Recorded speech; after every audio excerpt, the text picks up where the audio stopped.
il est horrible, mais c'est peut-être le meilleur achat que tu puisses faire. On me l'a demandé en commentaire, donc j'y réponds aujourd'hui. Le Toyota CHR première génération.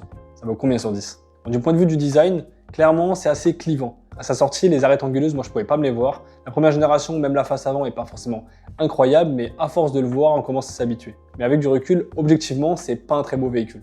Donc en termes de design, je lui ai mis un 4 sur 10. À l'intérieur, c'est du Toyota. C'est solide, c'est bien assemblé, ça fonctionne, ça y a rien à dire. Mais en termes d'équipement, c'est vraiment pas ouf.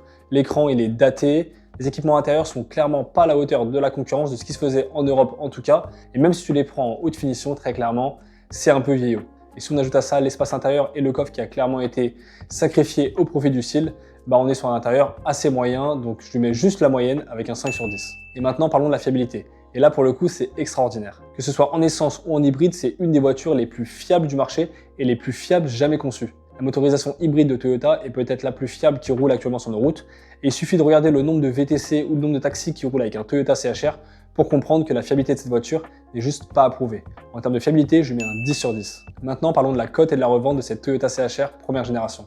Là, pour le coup, c'est une voiture qui ne décode pas. Tu l'achètes aujourd'hui, dans 2 ans, tu la revends au même prix. En termes de revente, c'est ultra recherché. Franchement, si t'es bien placé au niveau du tarif, tu te feras aucun souci pour la vendre. Clairement, le CHR coche toutes les cases pour être un véhicule qui a une excellente cote. C'est un véhicule fiable, c'est un SUV. Aujourd'hui, c'est les véhicules qui se vendent les mieux.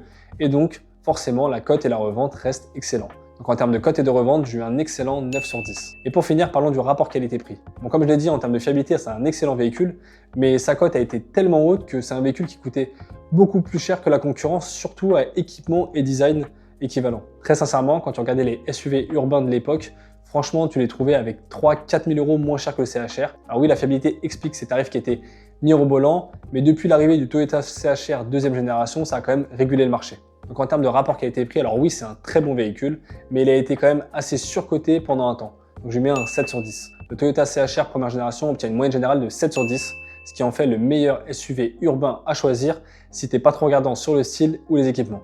Et si toi aussi tu veux acheter un Toyota CHR, n'oublie pas de mettre cette vidéo en favori, appuie sur le petit plus pour rater aucun de mes conseils. Autrement, écris-moi juste en bas la voiture que tu veux que je note.